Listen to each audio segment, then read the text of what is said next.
Hi, everyone. Judge Andrew Napolitano here for Judging Freedom. Today is Tuesday, November 7th, 2023.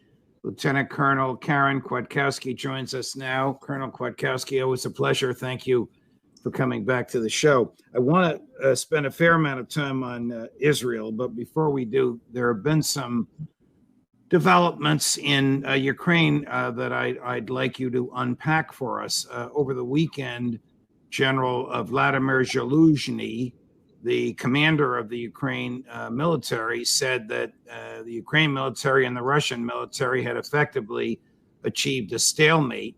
And for that, he was publicly rebuked, reprimanded, and even denounced by his own bosses in the Zelensky administration. How do you interpret that? Well, sometimes in this phase of military operations, the generals begin to speak the truth.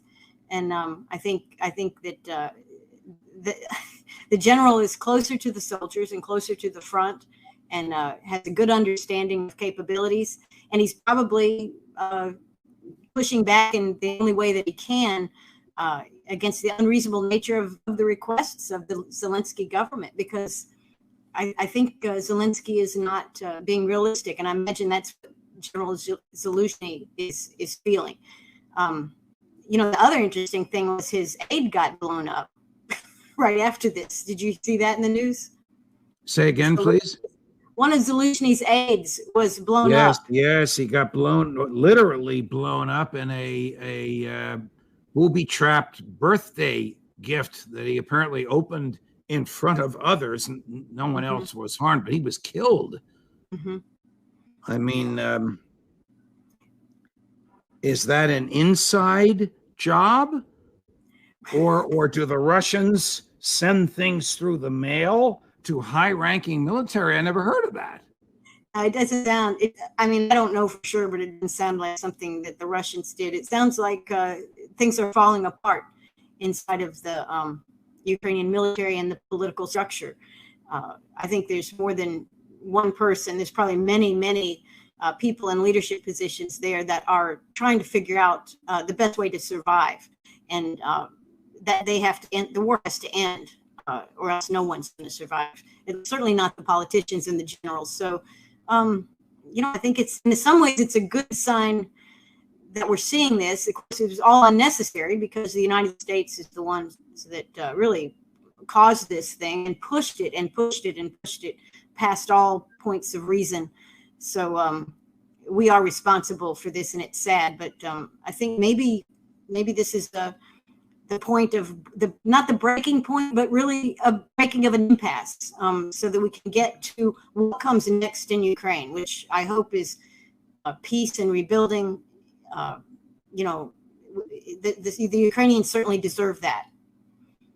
Well, rebuilding, the Federal Reserve will borrow money from China and give it to American banks, who will lend it to American industrialists, who will rebuild Ukraine at our expense. And then the Fed will print cash to pay the interest on the money that it borrowed from China. This is just crazy. It's going to go on and on and on and on.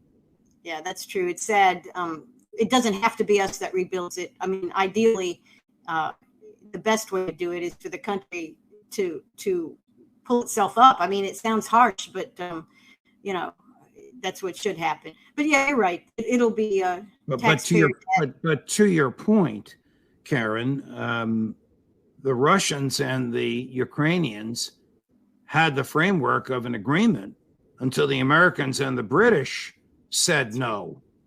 So it is primarily the fault of the American government that half of Ukraine, that 3/4 of its military is gone. Yes. Nearly a whole generation of young men are gone. The entire government, from bus drivers to physicians in government hospitals, are expected to be paid from cash that comes from the United States. All of this is because of the U.S. And now add to this, President Zelensky said yesterday he doesn't see the need for elections in 2024. Karen, will he even be alive and in Ukraine in 2024? I don't think he'll be in Ukraine. I don't wish him ill, but I don't think he'll be in Ukraine. And if he is in Ukraine, he might be under the ground. Yeah, I mean, this is, this is kind of the end. And it is sad to think about the agreement that they had that was very workable. It's very similar to what they're going to end up with today. But meanwhile, they destroyed their country, lost half their population to leaving the country, refugees, death, destruction, and we've even polluted. We've helped with our American, uranium-plated weapons and bomblets. We've helped pollute the country. It's really a tragedy, and I wish that we would learn the right lessons from it. But I remember Henry Kissinger, your friend and colleague Matt Ho is fond of quoting this. The only thing worse than being Americans, more dangerous than being America's enemy, is being America's friend or ally. I guess he could have said America's vassal state, like South Vietnam or Iraq for a while, and now Ukraine. Then the NBC News reports that over the weekend there was apparently a lot of chatter amongst American and Western European diplomats about the need for a negotiated settlement. Some of that chatter must have made its way to President Zelensky. Mm-hmm. You and I and others have seen and read and talked about the article in Time magazine, which is a first-hand article. I mean, this article was written by a reporter that accompanied Zelensky and his crew around for a week, which reports that President Zelensky is delusional and his staff knows it. So how do you think he reacted when his masters in London and Berlin and Washington start dropping hints about a negotiated settlement that you could have had 2 years ago if we had stayed out of it? Sure. Well, obviously he doesn't want that in the world that he lives in. It is it reduces his credibility immensely. Obviously, that the whole world, well, mainly the whole world, has already seen him as a U.S. puppet, with us pulling the strings. And of course, the puppet master is done. The game is over. The show is over. And Zelensky is he's in a terrible position. It's not, he's brought it on himself in many ways, but he's done for. But again, as an American with a president like Biden that's running our country, it's very difficult for me to criticize the leadership of other countries. Yeah. Yes. Understood. Do you think it is now well recognized, even amongst the Victoria Nulands and Lindsey Grahams of the world and of the American government, that the war is over, that Ukraine is lost, that it's been a disaster and a waste? Yeah. I think they realize it's been a disaster, and I don't know if they admit that it's lost, but if you think about these folks, they depend on this current administration to maintain them in power. And that administration is not polling very well, and it's going to be changed out next year. So I think the neocons are very practical about this. They're never going to say they're sorry. They're never going to admit it was a mistake. They're going to move on. And I think they're in that move on mode right now for both domestic political reasons and the fact that this has been a disaster, a strategic and tactical disaster from day one. Switching gears, do you believe that President Biden is serious when he says he's in favor of a two-state solution between the Israelis and the Palestinian people? In his mind, he probably is, because for 20 years we've been talking about this, and he's been talking about it. He's not serious because no one, not a single politician in America is serious about that, and neither are any Israeli politicians serious about it. They don't want that. What they want is what they're currently proceeding and accomplishing.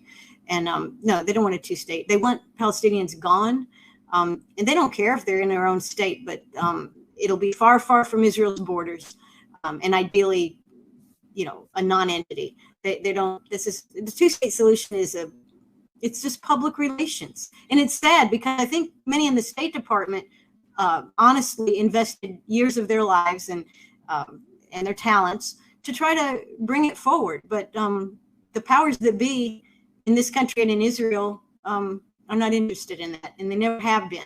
And then we're waking up to the fact that that is just empty words. Actions always speak louder than words, and what we're seeing is the actions that I think a good many Israelis want, even though I think many of them realize the risk that they're entering into. But they want Israel. They want Palestinians gone. I mean, they don't care where they go. They could be dead. They could be in the water. They could be in the desert. They don't care. They want them out of what they consider to be Israel. So, if Tony Blinken couldn't talk Benjamin Netanyahu into a brief humanitarian pause, we used to call it a ceasefire, now a humanitarian pause, in order to bring food and water and medical supplies in, how the hell is he going to talk him into a two-state solution? It would be impossible. They'd have to have a gun to his head, metaphorically speaking, to get them to agree to a two-state solution, which makes me ask you the next question. Do you think Hamas intended for this overreaction in order to galvanize Arab support, either military support or political support for the two-state solution? I mean, we both heard, you and I both heard what President Erdogan said to 1.5 million people. McGovern and Ritter tell me that the Turkish army is the second best in the world after only the United States, and it's well trained and it's right there. Do you think that the Hamas people, monsters though some of them have been, intended to evoke a military response against Israel? I think we can say that they did, and I think that they are extremely savvy in terms of how international opinion is being shaped and has changed over the past 20 years or so. So certainly they expected an overreaction. They wanted an overreaction by Israel.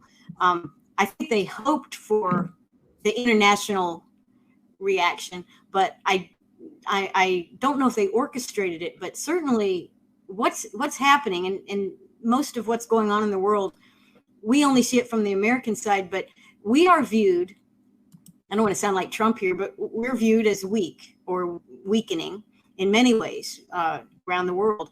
So when do you strike your enemy? When do you overextend your enemy? I mean, certainly now's the time. Now's the time to do it. And I also think, too, for groups like Hamas or any longstanding group that's trying to liberate people from occupation or anything, whether they're terrorists or even just freedom fighters. We have our own freedom fighters, of course, that do much the same thing. There comes a time when life is cheap, and it's like, this is our time. And I think there was a little bit of that attitude in there. But predicting the future is a very dangerous situation because of what you say about the Turkish army and also global opinion, and also the fact that we can't buy our way out of this. America's money is no good in a lot of places. So it's a pretty iffy, it's a pretty dangerous situation that we have. One of the members of Prime Minister Netanyahu's cabinet, one of the extreme right-wing people, suggested using nuclear weapons on Gaza to rid the Palestinian problem once and for all. Wow. Okay, that's somebody in the government of Israel for the first time admitting publicly that they have nuclear weapons. Theoretically, that should trigger an American statute, a federal statute, that prohibits any military aid to any country that has nuclear weapons other than the approved ones that had them before the statute was enacted: Great Britain, Russia, China.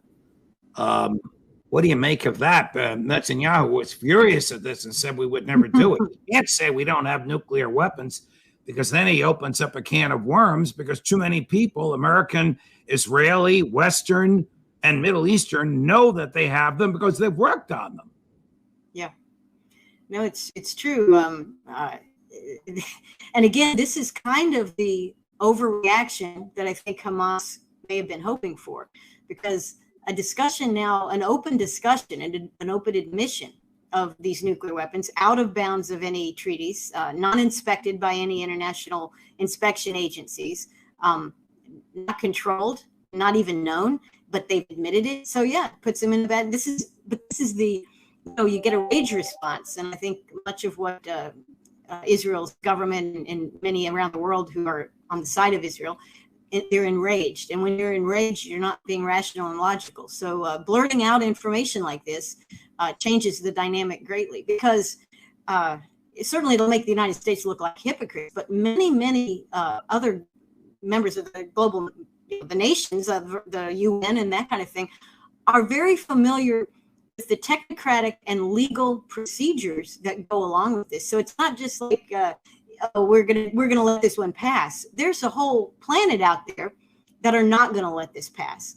And now that it's blurted out there, one more problem for Israel, and certainly a problem for the United States as well. How can the United States, supposedly committed to the rule of law, signatory to treaties that require it, as is Israel for that matter, accept and defend the concept of collective punishment? Yeah, well, we can't. We can't do it without being hypocrites and liars and incidentally proving Putin and Xi Jinping correct in saying that the United States basically picks and chooses the rules of law that it will enforce and comply with. So we're proving our enemies' points, if you want to call them enemies. We're proving their points by our behavior. We're really getting boxed in diplomatically and politically, and unfortunately, we're getting boxed in militarily too, as well. So that's why I think it's a dangerous time. I don't know what the solution is going to be. I think masks are coming off, and we're seeing the true faces of both our nation and some of these others. What do you think Joe Biden's end game is here? Is it domestic politics and hoping to get reelected? It's not the two-state solution for the reasons we just talked about. There's not enough of a groundswell for it. What do you think his end game is? This is a really good question. I don't think Biden. I think Biden just wants to survive one more day. I don't really. He's not being very strategic in anything that he does. It seems like from his last public speech that he gave a few weeks ago that he wants to be remembered as a wartime president in a positive way, not a world-ending way. So there's that. The question is, the people around him, what did they want? Because his staff, the neocons that surround him, his chief appointees in the CIA, State Department, Pentagon, these people, they're going to get new leadership next year. They don't know who it's going to be. It's probably not going to be Joe Biden or Kamala Harris. So there is a sense of unease. The strategy for these guys is really a 4-year strategy, president to president. I think time is, and this is another thing that makes it dangerous. Time is ticking away. They're going to lose power politically at home. They're already deeply, deeply unpopular. What will they do? I mean, honestly, I'm not sure they won't take the advice of their friend in Ukraine and suspend elections, because we have a nuclear war going on. What is the value of Secretary Blinken's diplomacy? He spent 4 days and seems to have achieved nothing. Now, listen, we both know the way diplomacy works. They don't always announce immediately what they've agreed to, but the King of Jordan wouldn't see him. Bibi Netanyahu rebuffed him. I don't know what he said to President Abbas of the Palestinian Authority, but it seems to me that these guys are not successful diplomats. No, they're really jokes of diplomats. And in fact, the latest funny thing is from Blinken is, I had several things that I told Prime Minister Netanyahu, and one of them was maybe he could drop smaller bombs on Gaza. Smaller bombs. That was his State Department advice. So that's a sign of somebody that has nothing. Did somebody actually say that in public, Karen? Blinken was quoted saying that he had several things he asked him to do. And perhaps we can use smaller weapons, and not bunker busters. I mean, he didn't say not bunker busters. He said smaller weapons. They They dropped 6 2,000-pound bombs, which are pretty big. You know this better than I. You're an Air Force veteran. On a refugee camp to kill one Hamas guy. Right. This is in violation of proportionality and other historical rules of war. If there are rules of war, they're certainly in violation of it.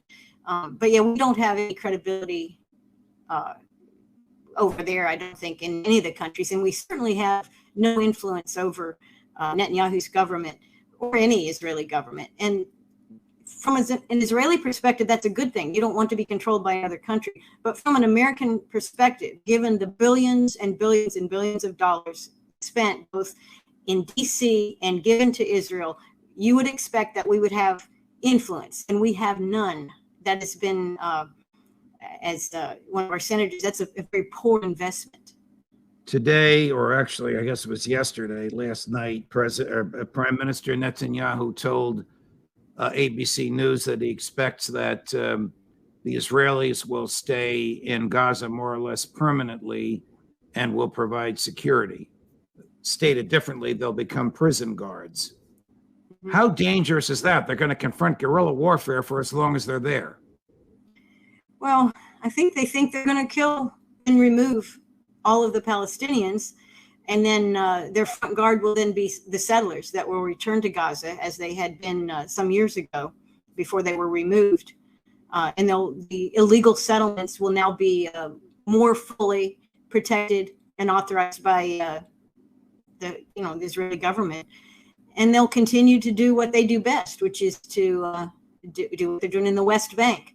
So that process, while it seems very unfair and non-constitutional from an American perspective, that is what has worked for Israel.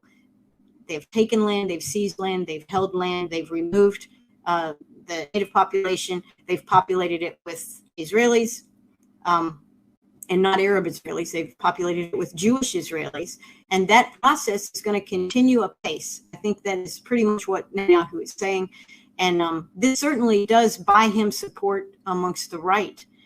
So we they say his days are numbered. Well, he will use this as a political selling point. He will say, we had our vengeance on Hamas, and we took back Gaza where it should have always been ours. Now it is ours, and we will populate it with armed settlers, with army accompaniments, and this is what they'll do. And again, it's very harsh. Seems inhumane in many ways. It seems wrong in many ways. It's theft, it's murder, but that's what states do. And the state of Israel is doing what any state will do when it's out of control, and it is out of control. It's certainly not in our control. It's certainly not controlled by America, by American politicians. Blinken got a good taste of that just recently. I suppose if Joe Biden and Tony Blinken really wanted the collective punishment to stop, they would stop the flow of cash until the collective punishment stops. But they're not going to do that. Cash and weaponry, because we're shipping weaponry and bombs, and many of the things that they use on the Palestinians are made in America.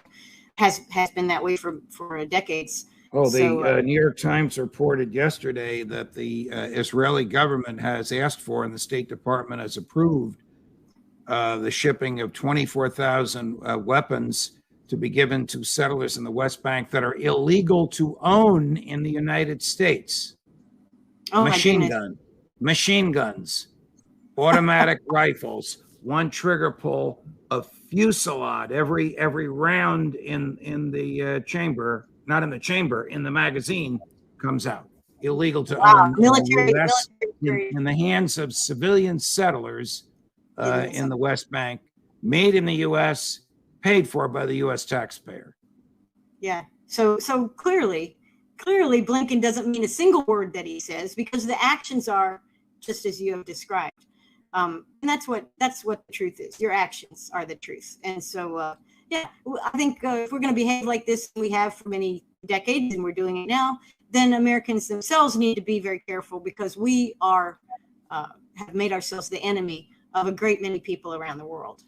Not just because we're hypocrites and we're abusive, we're actually assisting in the murder people that our friends don't like. Lieutenant Colonel Karen Kwiatkowski, thank you, my dear friend. No matter what we talk about, it's always a pleasure to have these conversations with you. Okay, well, thank you. We look forward to next week. All the best. Great. Thank you. 4:30 Eastern this afternoon, the one, the only Scott Ritter, Judge Napolitano for Judging Freedom.